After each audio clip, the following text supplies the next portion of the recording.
Hi, and welcome to a new episode of There's a Workshop for That. And I tell you upfront today, I don't have a specific guest because I was thinking I could make a podcast about GoFinding Clients since during the Fit for Facilitation week, I made a session about GoFinding Clients and we had 90 persons in the room with a lot of interaction. So I could see that this is a topic that interesting you guys. If you want to go freelance or if you are already a freelancer, this is a question that I've been asked very often. How do you find clients, Nachi? And the thing is, I'm not an expert in finding clients. I'm not an expert in sales, but I have done my little journey since 3-4 years in the freelance facilitation adventure. I call myself a facilipreneur and I had to find out. And what I like to do is to share what worked for me, also shared where I failed. So I would like to tell you where I come from, actually. I'm Nati Raves. For those who don't know me, I'm French and I'm living in Asia. So I've moved to Asia in the last years, and I had then to tap in different kind of network to go find clients. I didn't know how to do that. I was a project manager for years, like 20 years in corporates. I was a project manager. I was a head of project management. Then I was a consultant in organizational development. So I have an experience and a good expertise and a good knowledge about what is happening in corporates, which enables me to have the same language like my customers because I know their problems. I mean, as I was project manager, I was looking for methods to bring a very big interdisciplinary team working on a big project for a client. And this is how I came to facilitation. But of course, I could concentrate on my work in this time since there were a marketing department, there were a sales department. I had nothing to do with all this kind of stuff. So when I went freelance, I was like, oh, but how do I do that actually? My first client was something that might be obvious. It was in front of me, but I was not thinking about. It was my former employer. And because they asked me if I could continue to work with them while I'm going traveling, this was the reason why I quit the company. I wanted to go travel. And they told me, Nati, but if you are going, how do we do that? Could you become a freelancer and could you then work for us for a few months? So this was my first client. But at some point, I had to go out there and find a way to find other clients. And I did it. Sometimes it's painful and sometimes it's working well. And I am sharing all these experience here now on the podcast during some specific sessions on specific topic, and the whole journey how to build your facilitation business. This is the program that I do for facilitators, which is called Facilipreneur Mastermind. So what is a facilipreneur? This is a facilitator solopreneur. Facilipreneur. And this mastermind, by the way, is starting on the 12th of January.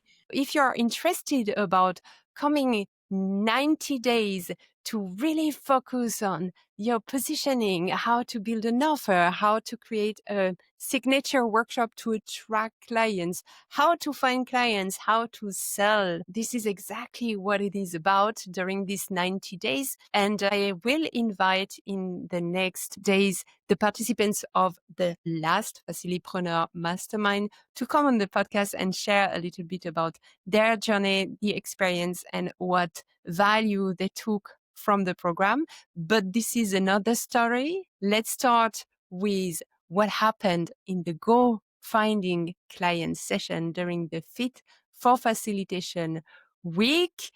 And I would start by telling you that I changed the name of the session like 1 hour before the session started. I started the session who is telling a little story why I changed the name. The story was that I had my daughter on the phone during the weekend, and she was talking with me about her dating life. She's 23, by the way, so full in this adventure of dating.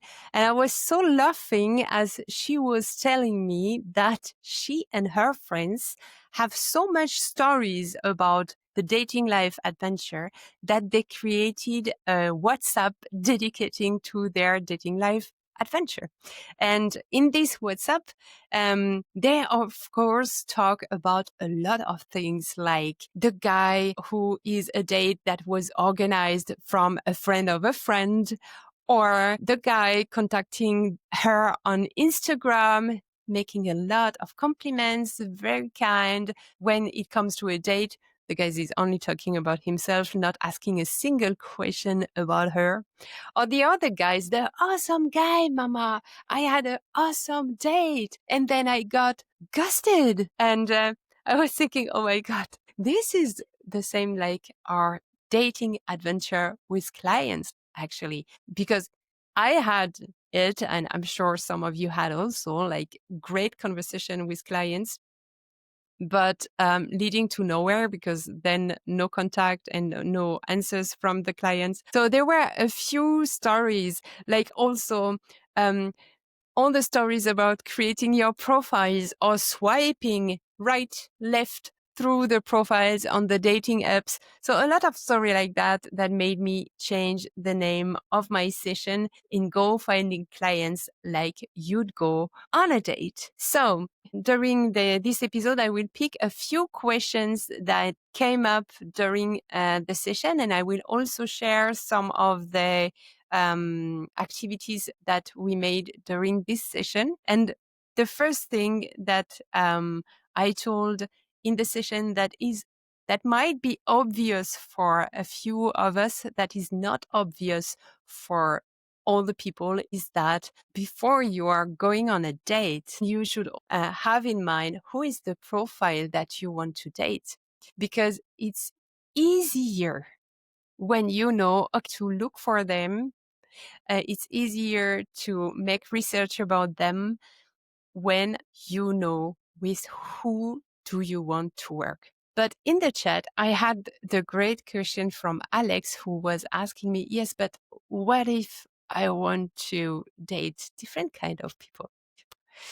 And of course, this is not a problem to date several kind of clients. Maybe it's even better if you don't know exactly with who you would like to work, with who you find comfortable. So go on dates and with several clients. But since I know how overwhelming it can be at the beginnings to start to go out there and to start to make yourself visible, to start conversation, this is an advice of me to write down all the people you are thinking about and then vote on the one or two that you would like to start with. I don't know, if you want to work with HR leaders, then you concentrate 1 month on contacting HR leaders. If you are targeting another kind of people, you can then try the months after and see where you feel the more comfortable for it. It's not about niching at this point. It's about being efficient in what you are doing. This is what I would recommend for the beginning. And then when you have found out who do you want to contact, the next step is, but where do I find the clients? So we made a little activity yesterday where I was showing, and I will show you now, the different areas, the different kind of network you can tap into. And you can see it was the comfort zone, family and friends, the exes, former employers and colleagues, the new encounters in networking events, or your kind of Tinder, might be LinkedIn, for example. And you can see on the screen that people who were in the room yesterday were tapping in all this kind of network, actually. And even if one person could pin one area, but we can see that they are almost in the middle of this, tapping in all the kind of network. And this is a thing that I recommend yesterday, is to tap into all network, because these are all good places to connect actually. But I would start, if you are really starting, I would start with the comfort zone, because this is where people know you. So it might be, for example, an uncle who is working in a specific company and who can connect you with the kind of person in the company that is corresponding to the profile you want to talk to. It could be your former employer. It could be a former client from the company you've been working with, if you have a completely different function. For example, me, project manager, now workshop facilitator. So I'm doing different things, but my clients know me, know my ways of working, know my humor, know my French accent. They trust me. And if I reach out to them now, it's easier to have real conversation about what they need, what challenge they would like to solve, and how could I help them to solve this challenge. So maybe start in the comfort zone, and then I would say dare to have the courage to try other things out. And we will talk later about it, because sometimes you need to overcome some fears and some anxieties to contact people you don't know. But at some point, dare to extend this network to other people you can meet in other places. All the places you can connect with people are great opportunity. The more you engage, the more chance you have to build trust with these people that can lead later on to great collaboration, you know? So, but here is the thing. How do you start conversation if you don't know the people? Now that you know who is the person you want to contact, I would really make a list of all the places where you could meet them in your comfort zone, as I said, in other places. Like, is there any meetups, conferences, events where you know that your customer might be there and you would like to meet them? I don't know, if you are doing innovation workshops, is there any innovation hub where you could meet people there? Is there any innovation conferences for organizations who are presenting how they do this? Or is there, I don't know, any kind of places where in the geographical area where you want to work in? So try to list these events and give yourself a challenge to go every 3 months, every month, every week, depending on what you are doing, to this event. And of course, there is also the LinkedIn platform, which I used like a Tinder platform. And I will share this with you again, because I made a little video to show how I contact people in Singapore to fill a week with lots of conversations, since I was there for a workshop. And I made a video to show you how do I use the filter of LinkedIn to contact people and extend my network. So as you can see, I'm going on LinkedIn in my network. I will click on connection, and then I will use the filter functions to first have a look as my first contact. Just select the region where you want to meet these people, and then check the profile. So really check the profile if the person you want to send a message is really someone who lately has led some projects or anything. You can see it on their profile, what might be interesting. And then I dared to contact my second level connection on LinkedIn. What are the second level connection on LinkedIn? These are the people who are connected with your first connection on LinkedIn. So this is in 2 steps, of course, because you need first to connect with these people. You need them to accept the connection so that you can send them a message. So another question in the chat was, oh, yes, but how do I message these people? It feels weird. It feels intrusive. How is the name? I don't know how to do that. What I said yesterday is that my way of doing things, I really try to be authentic, and I really, really try to go there with the right intention. The intention of, I'm willing to get to know you. I would love to get to know you. So when I contact people, I would do this on a very authentic way. For example, as I told you, as I was trying to extend my network in Asia, I would have asked people I'm working with, like consultancy in Indonesia or consultancy in Malaysia.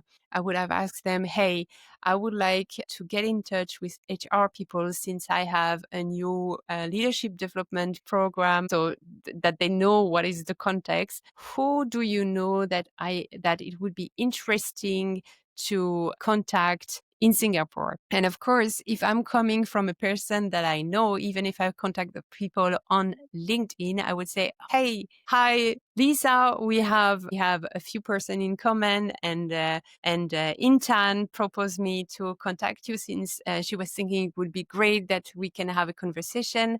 Honestly, I'm new on the Asian market. I'm coming from Europe. I've been working there, and I would like to connect. So I would send a message like, hey, Lisa gave me your contact. I would love to connect, and I would love to pick your brain on the challenges that you see in organization in Asia. This is a good starting point.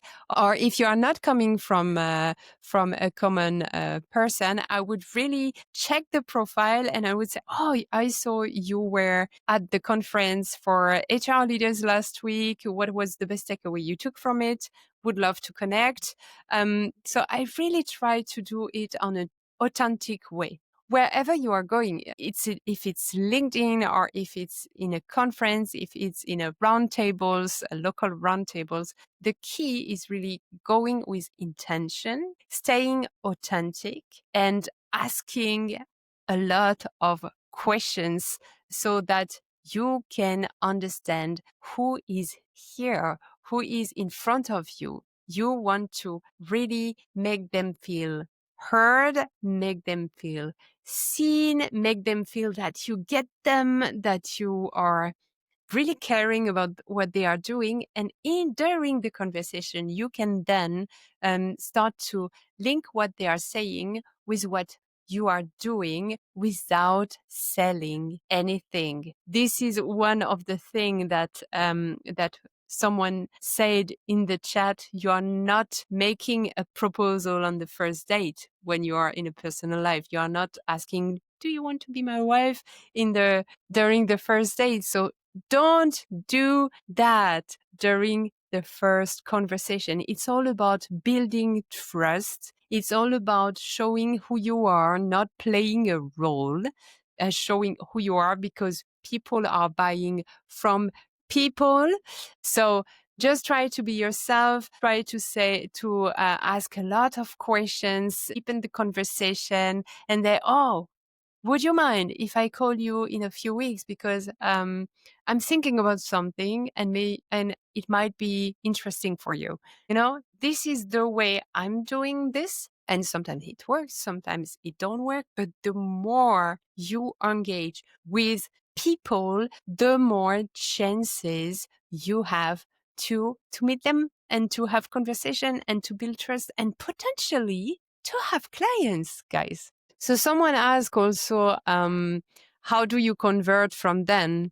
This is a quite longer process. A leader want to be, you will bring value, offer a solution to a problem they have. So until getting to the point that they share with you, hey, we have this challenge. Could you come along and let's have a talk, because I think we could need your help. It takes time. And this is a good reason to start right now and not in 3 months, not when you don't have clients and you need actually to close a deal right now, because of course you want to have money coming in. So this is why it's important to start as soon as possible to prepare the clients that you will have in 3 months, in 6 months, in 1 year. Sometimes it takes time, and sometimes they just don't need you right now. And at some point they would call you and say, hey, could you come? We have a big challenge. We are starting a very big project, or we want to change all our onboarding of new talents. We want to make more efficient. Could you come by? These are the things that it's not because you get to know someone that in 1 week you will have a workshop, So try to start conversation now. What I did is I created a workbook so that you can go through the different steps. To get this workbook, by the way, it's possible to download it in the Fit for Facilitation community. The community is for free. So I will put the link in the chat. A great community for facilitators with 4 experts leading the community: myself, Said Sadouk, Mehdi Enazi, and Alexander Eisenstetter. So there are a lot of resources there. The workbook to go finding clients like you'd go on a date is in this community. And of course, if you would like to really go deeper, sustain your business, you've been freelancing since a while, you know where are your struggle, and you want to invest time to make your freelance facilitation business grow and feel better and confident and know better what you need to do, come join the Facilipreneur Mastermind starting on the 12th of January. Would love to have 10 people in this mastermind and to have a journey where we are working close with each other. So I will put also the link in the chat. And yes, that was my little experiment with myself alone in the podcast. I was missing to talk to someone, but I still have all the voices from the session from yesterday in my head. And I hope you enjoyed it.